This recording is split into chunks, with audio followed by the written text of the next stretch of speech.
The Doll's House by Katherine Mansfield. Short story.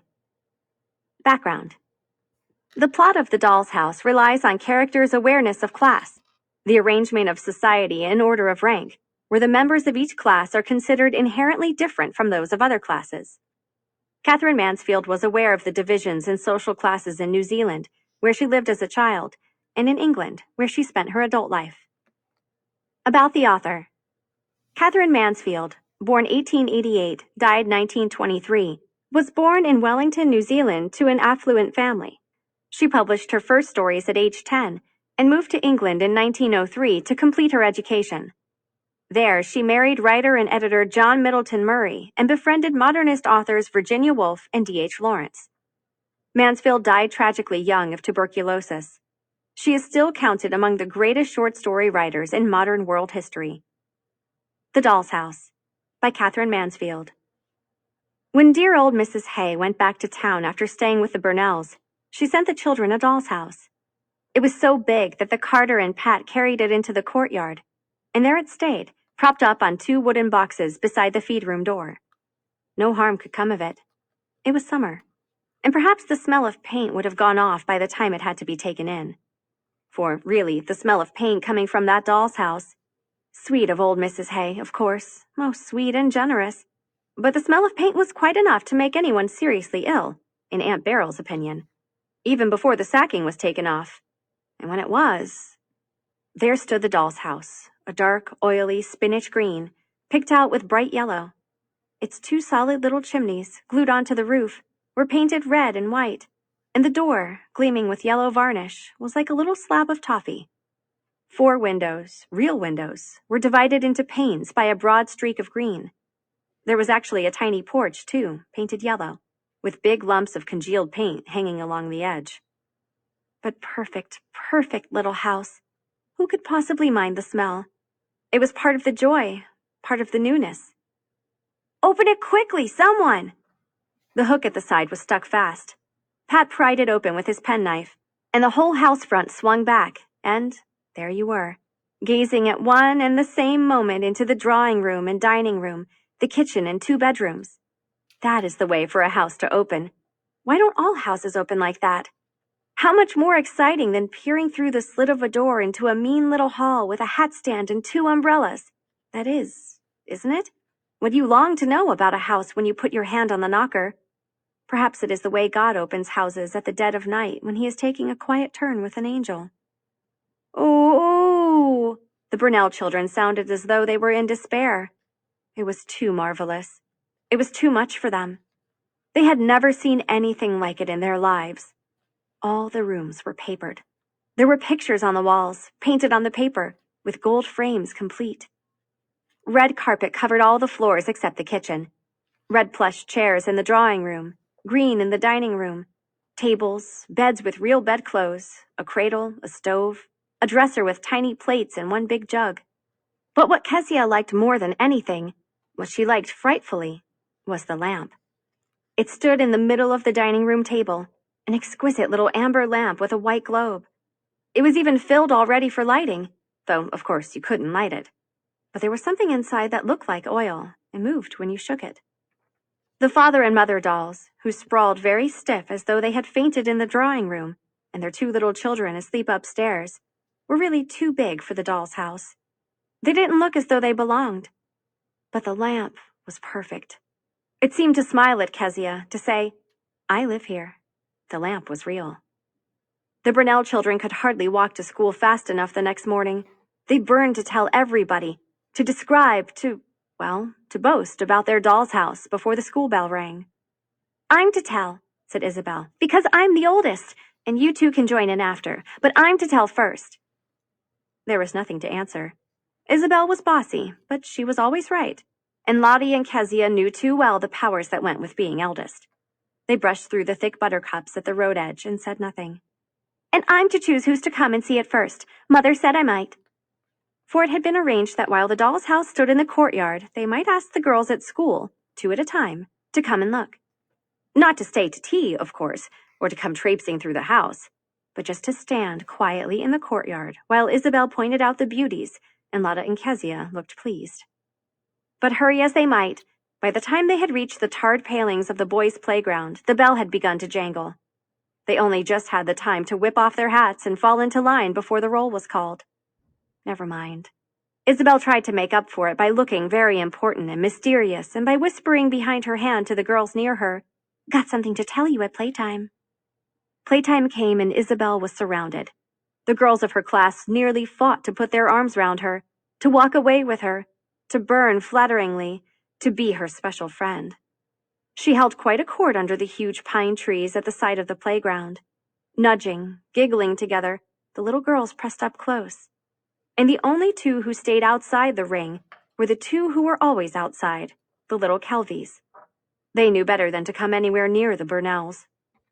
For the fact was, the school the Burnell children went to was not at all the kind of place their parents would have chosen if there had been any choice. But there was none. It was the only school for miles. And the consequence was all the children in the neighborhood. The judge's little girls, the doctor's daughters, the storekeeper's children, the milkman's, were forced to mix together. Not to speak of there being an equal number of rude, rough little boys as well. But the line had to be drawn somewhere. It was drawn at the Kelvies. Many of the children, including the Burnells, were not allowed even to speak to them. They walked past the Kelvies with their heads in the air, and as they set the fashion in all matters of behavior, the Kelvies were shunned by everybody. Even the teacher had a special voice for them, and a special smile for the other children when Lil Kelvie came up to her desk with a bunch of dreadfully common-looking flowers. They were the daughters of a spry, hard-working little washerwoman who went about from house to house by the day. This was awful enough. But where was Mr. Kelvie? Nobody knew for certain. But everybody said he was in prison. So they were the daughters of a washerwoman and a jailbird. Very nice company for other people's children. And they looked it. Why Mrs. Kelvie made them so conspicuous was hard to understand. The truth was they were dressed in bits given to her by the people for whom she worked. Lil, for instance, who was a stout, plain child with big freckles, came to school in a dress made from a green art serge tablecloth of the Burnells, with red plush sleeves from the Logan's curtains.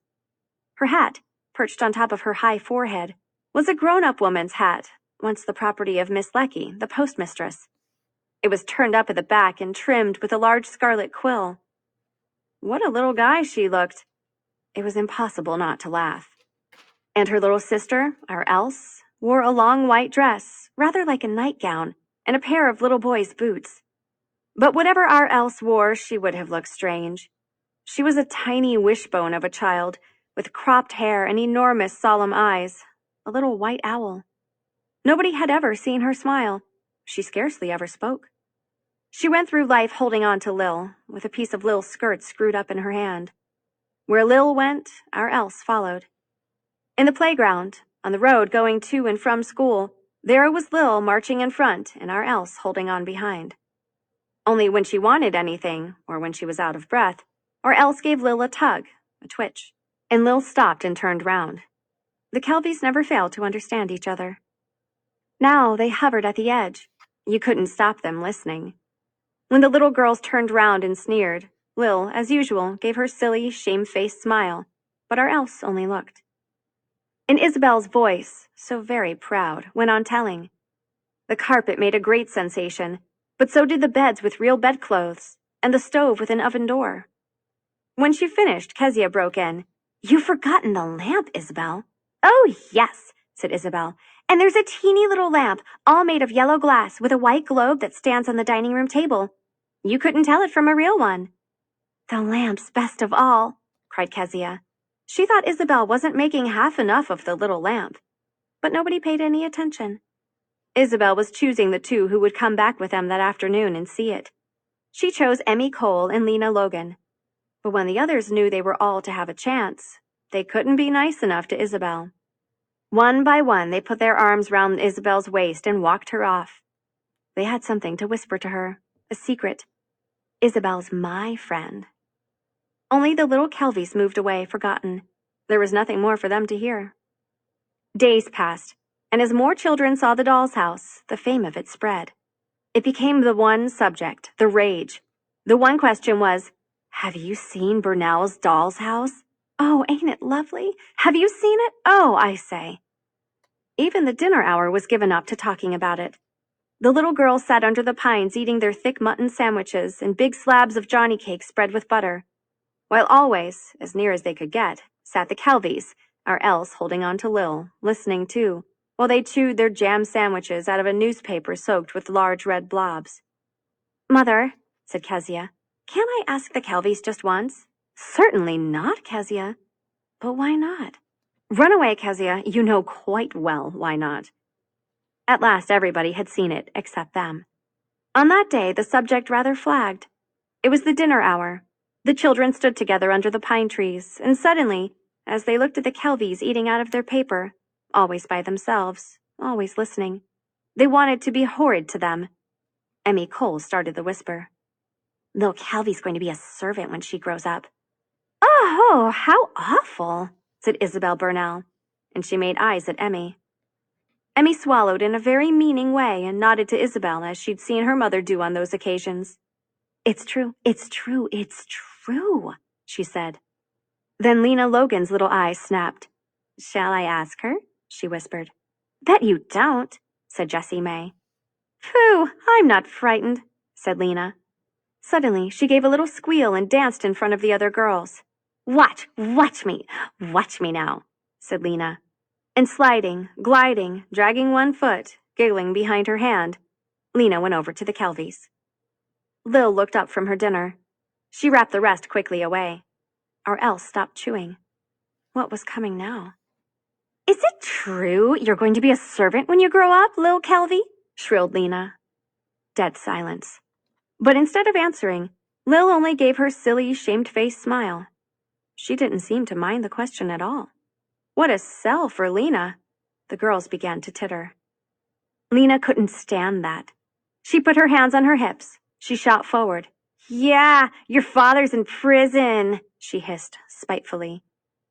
This was such a marvelous thing to have said that the little girls rushed away in a body, deeply, deeply excited, wild with joy. Someone found a long rope and they began skipping. And never did they skip so high, run in and out so fast, or do such daring things as on that morning. In the afternoon, Pat called for the Burnell children with a buggy, and they drove home. There were visitors. Isabel and Lottie, who liked visitors, went upstairs to change their pinafores. But Kezia thieved out at the back. Nobody was about. She began to swing on the big white gates of the courtyard. Presently, looking along the road, she saw two little dots. They grew bigger. They were coming towards her. Now she could see that one was in front and one close behind. Now she could see that they were the Kelvies. Kezia stopped swinging. She slipped off the gate as if she was going to run away. Then she hesitated. The Kelvies came nearer, and beside them walked their shadows, very long, stretching right across the road with their heads in the buttercups. Kezia clambered back on the gate. She had made up her mind. She swung out. Hello, she said to the passing Kelvies. They were so astounded that they stopped. Lil gave her silly smile. Our Else stared. You can come and see our doll's house if you want to, said Kezia, and she dragged one toe on the ground. But at that, Lil turned red and shook her head quickly. Why not? Asked Kezia. Lil gasped. Then she said, Your ma told our ma you wasn't to speak to us. Oh, well, said Kezia. She didn't know what to reply. It doesn't matter. You can come and see our doll's house all the same. Come on, nobody's looking. But Lil shook her head still harder. Don't you want to? Asked Kezia. Suddenly, there was a twitch, a tug at Lil's skirt. She turned round. Our Else was looking at her with big, imploring eyes. She was frowning. She wanted to go. For a moment, Lil looked at our Else very doubtfully, but then our Else twitched her skirt again. She started forward. Kezia led the way. Like two little stray cats, they followed across the courtyard to where the doll's house stood. There it is, said Kezia. There was a pause. Lil breathed loudly, almost snorted. Our Else was still as a stone. I'll open it for you, said Kezia kindly. She undid the hook and they looked inside. There's the drawing room and the dining room, and that's the...